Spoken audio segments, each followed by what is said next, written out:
왜 기업의 사회적 책임이랑 중요하냐면요, 많은 기업인들이 사회공헌을 엄청나게 많이 하고 계십니다.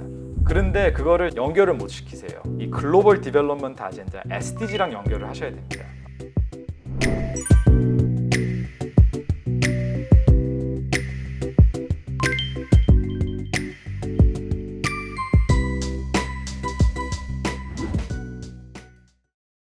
먼저 그 MDG 새천년 개발 목표를 좀 말씀드리고 싶은데요. 2000년도부터 2015년도까지 이 목표를 달성하자고 전 세계 정상이 모여서 2000년 UN 새천년 정상 회의에서 제너럴 어셈블리에서 채택을 했고요. 이게 딱 2015년도까지 어떤 목표를 어떻게 달성하겠다는 수치화되어 있는 목표가 있었기 때문에 지난 15년 동안 전 세계가 사실은 이 국제 개발 발전 사회의 가치를 얘기했었을 때 이 MDG가 되게 큰 국제적인 규범으로 작동을 했었습니다. 절대 빈곤과 기회 타치가 1번 목표인데요.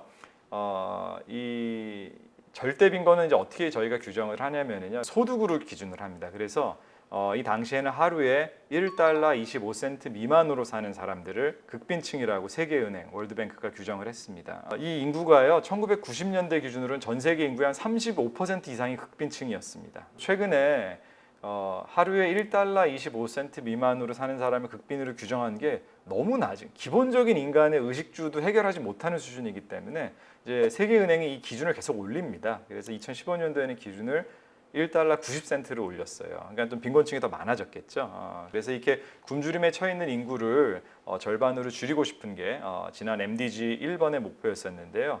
이 빈곤층 인구는 많이 줄었는데 아직도 이 그 기하태치 쪽 관련해서는 이렇게 성과가 저희가 목표했던 것만큼 달성을 못했었습니다. 두 번째 목표는 보편적 초등교육입니다. 대한민국이 너무나 발전해서 이 고등교육이 너무나 자연스러운 상황까지 발전했지만 지구 반대편에서는 아이들을 초등학교를 못 보내는 게 현실이었습니다. 2000년도 기준으로 초등학교 학년 아이들이 한 80% 정도만 학교를 가고 있어서 20% 애들이 학교를 못 가서 15년 동안 이 수치가 한 90%까지 올라왔는데 목표는 실패했죠. 왜냐하면 보편적 초등교육의 달성이라는 거는 100% 애들 다 학교 보내겠다는 거거든요. 근데 그거는 못했어요. 아직도 한 500만 명 이상의 아이들이 초등학교조차 못 가고 있습니다. 이게 이제 두 번째 목표였고요.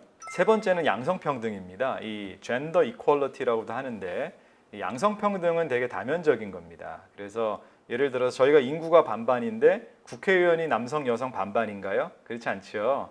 21대 국회 여성 국회의원이 역대 최고라고 하지만 20%가 안 됩니다. 그러니까 정치 영역에서의 양성평등이 있을 수 있고 경제 영역에서 남성과 여성의 임금 차별, 임금 격차 문제, 안타깝게도 OECD 국가에서 우리나라가 제일 높은 편입니다. 경제, 노동시장에서의 양성평등도 있을 수 있고요. 가정 내에서 좀 더 미시적으로 양성평등이 있죠. 아니, 양성평등이라는 거는 되게 다면적입니다. 그런데 이 새천년 개발 목표를 했었을 때 양성평등은 하나만 집중했어요. 교육에서. 우리 앞에 2번에서 애들 초등학교 보내자고 그랬잖아요. 애들 초등학교 보낼 때 아들만 보내지 말라는 거예요. 딸도 같이 보내라는 거예요. 그래서 이 목표를 열심히 추구해서 초등교육에서는 이제 아들과 딸, 남자, 여자가 똑같이 학교 가는 비중을 달성을 했어요. 그런데 중등교육에서는 아직 달성한 나라가 많지 않습니다. 아직도. 4번은 이제 아동 사망률 감소인데요. 천면 기준으로 아동 사망률, 한국에서 한 아이들이 정말 안타깝게 5살 생일 되기 전까지 한 몇 명이 죽을까요? 한국에서는요, 보통 한 2명 정도가 1000명당 5살 생일 전까지 안타깝게 하늘나라로 갑니다. 왜 한국에서는 아이들이 5살 되기 전에 죽을까요? 정말 난치병, 아니면 불의의 교통사고, 이런 경우로 1000명당 한 2~3명의 아이들이 안타깝게 하늘나라를 가는데요. 개도국, 최빈국가에서는요, 1990년도에는 1000명당 아이들이 150명, 200명씩 죽었어요. 이건 정말 말도 안 되는 수치인데요. 그 이유는 더 충격적입니다. 난치병 때문에 아이들이 죽는 게 아니고요. 첫 번째 이유는 설사입니다. 설사로는 사람이 죽기가 상당히 어렵습니다. 그런데 기본적인 기초 의식도 없고, 우리 포카리 스웨트 같은 전해질 음료, 소금물을 아이가 탈수 안 되게만 먹여줘도 설사로는 절대 안 죽습니다. 아이들이 너무나 치료 가능하고 예방 가능한 질병들로 수백만 명의 아이들이 죽어가고 있었습니다. 그래서 이 영유아 사망률을 3분의 2 이상 줄이는 게 목표였었는데요. 5번은 이제 임산부 증진인데요. 이게 제가 이제 말라위에서 치무투라는 지역, 인구가 한 9만 명 정도 되는 지역에서 임산부 모자 보건 사업을 한 6년 정도 진행을 했었습니다. 최빈 국가에서는 산모들이 아기 낳다가 정말 많이 죽습니다. 엄마들이 왜 죽나 봤더니 첫 번째 이유가 놀랍게도 출혈입니다. 출혈은 아무리 현대의학이 발전했어도 여성이 피 한 방울 안 흘리고 아기 낳을 수는 없습니다. 그럼 왜 출혈 때문에 산모들이 죽을까요? 지혈을 못해서 그런 거겠죠. 지혈을 하는 게 그렇게 어려운 일인가요? 물론 과다 출혈일 경우에는 수혈을 받아야 되니까 이제 병원 시설이 꼭 필요하겠죠. 그런데 많은 산모들이 위생적이지 못한 환경에서 아기를 전문 조무사라든지 의사, 간호사가 없는 상태에서 아기 낳다가 이런 이제 모성 사망률 케이스가 많이 나옵니다. 그래서 이 분야를 좀 줄이려고 노력을 했었지만 이 목표도 결국은 달성하지 못했습니다. 그 다음에 에이즈와 말라리아와 전염성 질병, 결핵 같은 질병들도 퇴치하려고 열심히 노력을 했었고요. 7번은 이제 환경 보호였는데요. 이제 저희가 요즘 환경 이슈 얘기하면은 기후 변화, 이산화탄소 배출 얘기 많이 하는데요. 2000년대 초반에는 아직까지 합의가 안 됐었어요. 선진국과 개도국, 중국, 인도들 간에 이런 기후 변화 관련된 협약이 잘 안 돼서 거시적인 기후 변화 얘기는 잘 못하고 개인 수준에서의 깨끗한 환경, 위생 환경, 깨끗한 식수에 대해서 좀 많이 강조를 했었습니다. 8번은 이 목표를 다 달성하기 위해서 우리가 국제사회, 특히 고소득 국가들이 원조 금액을 더 많이 늘리자 이런 논의를 좀 많이 했었습니다. 자, 그래서 이거를 좀 간단하게 정리를 해보면은 8가지 목표를 갖고 열심히 2015년까지 노력했고요. 일부 달성된 목표도 있고요. 예를 들면은 빈곤 퇴치를 50% 이상 줄인다. 이건 달성했어요. 평균적으로. 중국이랑 인도 때문에. 하지만 아프리카는 여전히 빈곤하고요. 이제 2015년이 끝나면서 2016년도에 유엔이 이제 그 다음 개발 목표, 사회 목표를 발표합니다. 그게 바로 지속 가능 발전 목표입니다.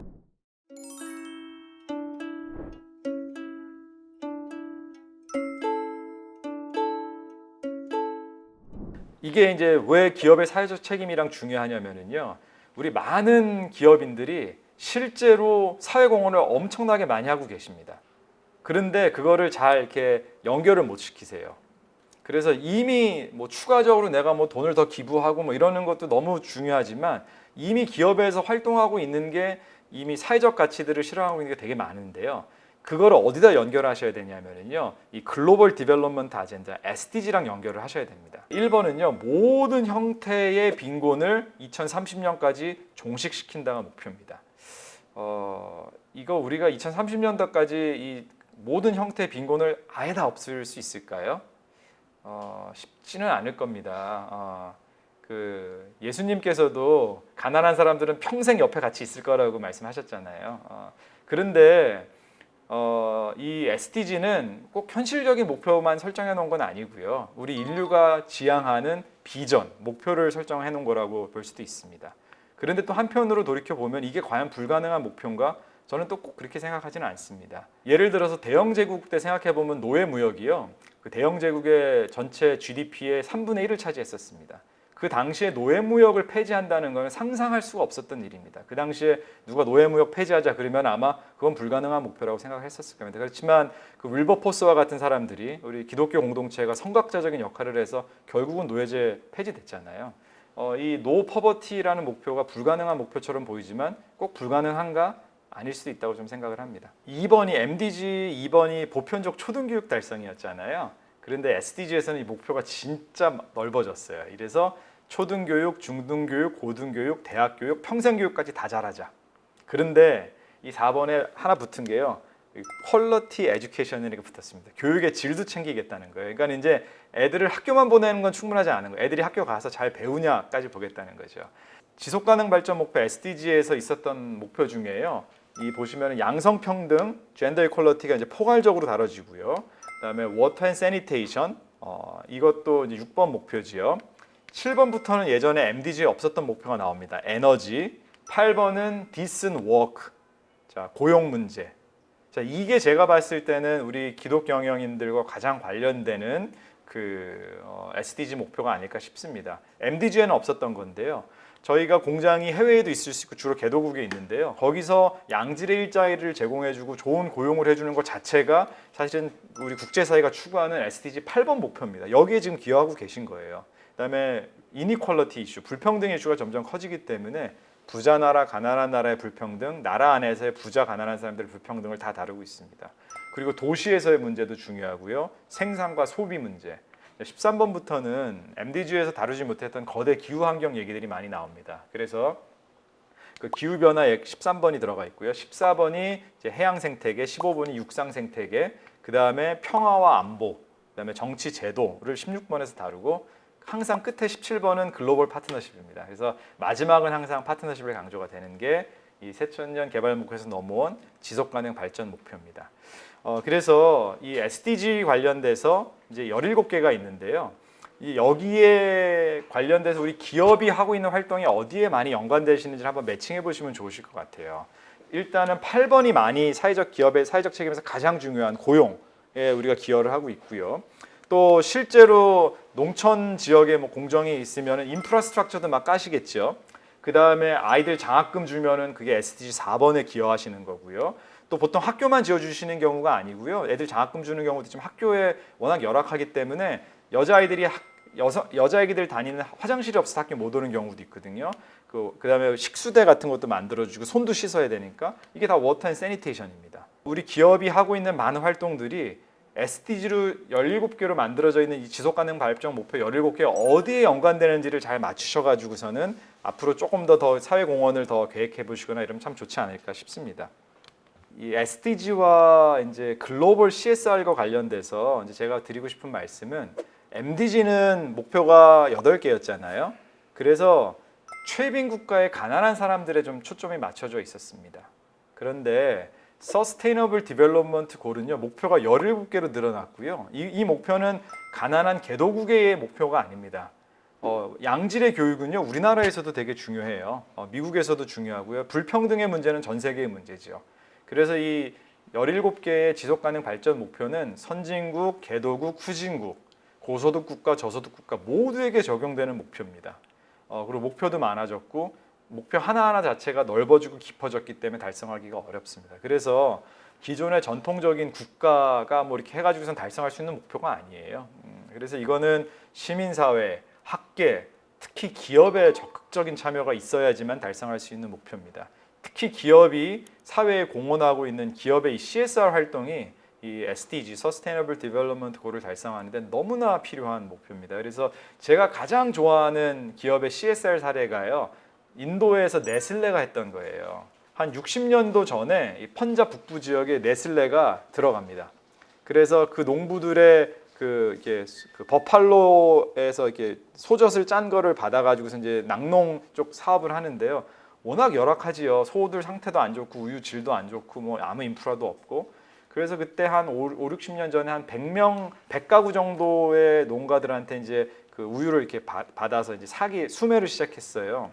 그러면서 수의사들 보내서 소들을 어떻게 잘 관리할 수 있는지 알려주고 거기다가 콜드 체인 매니지먼트 세워가지고서는 우유를 잘 수납해서 관리하고 그래서 그다음에 계속 교육시켜주고 트레이닝 시켜주고 이래서 100명에서 시작했던 우유 납품하는 농부들이 수만 명으로 늘어납니다.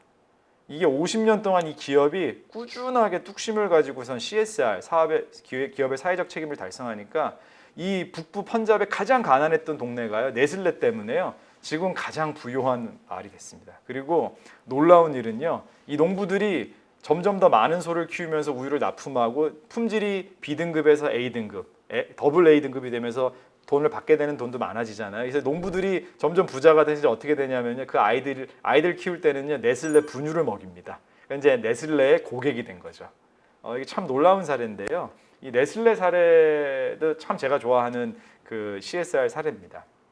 또 하나는 제가 저희 재단 열매나눔 재단에서 일했을 때 말라위에서 좀 일을 했었습니다.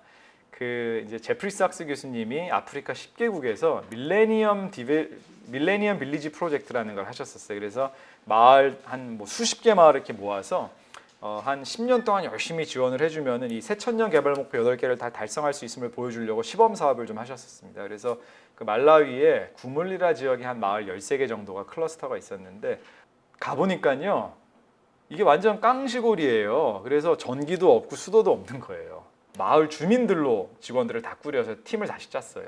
그리고 이 마을 주민들과 함께 그 구물리라 마을 안에다가 우리 사무실, 숙소 이런 것들을 대규모 건축을 했었습니다. 그래서 그때 당시에 그 서울서교에서 그 30주년을 맞으셔서 그 임직원들 30여 분 명의로 해서 3억 원을 기증을 해주셨어요. 그래서 그 돈으로 센터 짓고 숙소 짓고 해서 마을에서 본격적으로 개발 사업을 하게 됐죠. 실제로 저희가 24시간 일주일에 7일 동안 거기 들어가서 살면서 같이 일을 하니까 놀랍게 마을이 발전을 하더라고요.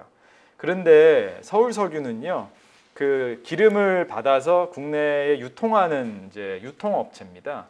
그러니까는 서울석유의 비즈니스랑 이 말라위 구물리라에 3억 원 기증해 주셨던 거랑은 사실은 전략적인 CSR이라고 하긴 좀 어렵겠지요. 기업의 사업이랑은 연관이 없으니까. 그러니까 이거는 이제 아주 일반적인 전통적인 기업의 사회 공헌, 국제 공헌이라고 볼 수 있겠죠.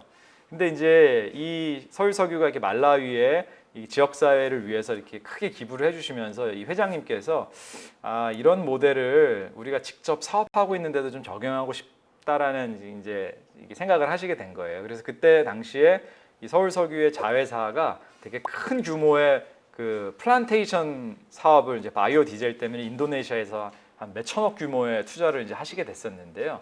그때 이제 그거를 이제 막 기도하시고 계셨었어요, 회장님께서요. 그래서 이게 만약에 잘 되면은 이 말라이 모델처럼 이 지역 사회 사람들 고용해서 또 이게 교육, 보건을 포괄적으로 지원하는 커뮤니티 디벨롭먼트 프로젝트를 우리 그 팜농장에서도 좀 해보고 싶다 이런 생각을 하셨었어요. 그런데 참 놀랍게도 팜 플란테이션이 되게 여러 가지 문제 리스크가 되게 크거든요. 근데 거기 일하시는 분들은 이제 이렇게 일당 고용을 할 수도 있는 건데 다 정규직으로 막 고용을 하시는 거예요.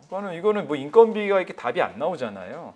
그런데 이제 JC케미칼이 고용을 안정적으로 고용을 파격적으로 하시고 지역 사회에다가 이런 서스테이너블 디벨롭먼트 관련돼서 투자를 많이 하시니까 이게 그 지역 사회에서 엄청난 지지를 받게 되는 거예요. 그래서 이 플란테이션 사업은 토지 수용이 있기 때문에 여기서 우리 토지 못 내준다, 뭐 이거 잘못됐다 이러면서 지역 사회에서 민원 들어오고 갈등 들어오면 사업이 안 되는데 이 JC케미칼은 이 기업의 사회적 책임을 정말 말라위에서 한번 하셨던 거를 더 이렇게 발전시켜서 적극적으로 하다 보니까 전략적인 우위가 생길 정도로 이 기업의 사회공헌이 시너지를 내는 게 보이더라고요. 그래서 참 정말 좋은 모델이다. 옆에서 직접 보면서 참 기쁘게 생각을 했었습니다. 그런데 이거는 이제 제가 봤어도 참 어떻게 이렇게 우연의 일치가 생길 수 있을까 싶었었던 거고, 이제 회장님께서는 이제 간증으로 생각을 하고 계신데요. 인도네시아 자카르타가 너무 과밀이 돼서 최근에 인도네시아가 수도 이전을 결정을 했습니다. 이 수도를 이전을 결정을 했는데 그 이전된 수도 위치가 이 JC케미칼에서 하고 있는 그 농장 인근이 돼서 이 플란테이션을 운영하면서 걱정했던 모든 인프라, 도로 이런 문제들이 수도 이전되면서 대거 개선될 예정이 돼서 이렇게 또 놀랍게 또 인도해 주시는구나 이런 얘기를 하셨었는데요. 제가 짧은 시간 준비해왔던 강의는 크게는 기업의 사회적 책임을 CSR, CSV 이렇게 얘기하고 있는데요. 이거를 저희가 사회의 가치, 전지구적으로 추구하고 있는 사회적 가치랑 연결을 시키면 좋겠다. 그게 뭔가 2000년도부터 2015년도까지는 새천년 개발 목표 MDG였고 2016년도부터 2030년도까지는 지속 가능 발전 목표 Sustainable Development Goal입니다. 그래서 이 SDG 17개를 달성하기 위해서는 정부뿐만 아니라 시민사회, 특히 기업의 사회적 책임이 너무나 중요해졌다 이런 말씀을 드렸고요. 실제로 네슬레라든지 국내의 많은 좋은 기업들이 전통적인 CSR뿐만 아니라 전략적인 CSR, 그다음에 특히 CSV까지 가는 다양한 사회 공헌들을 하고 있었는데요. 그런 사례들을 좀 나눴고요. 제 강의는 여기까지 마치고요. 뒤에 좀 한번 같이 선생님들이랑 의논하면서 좀 더 얘기 나누도록 하겠습니다. 감사합니다.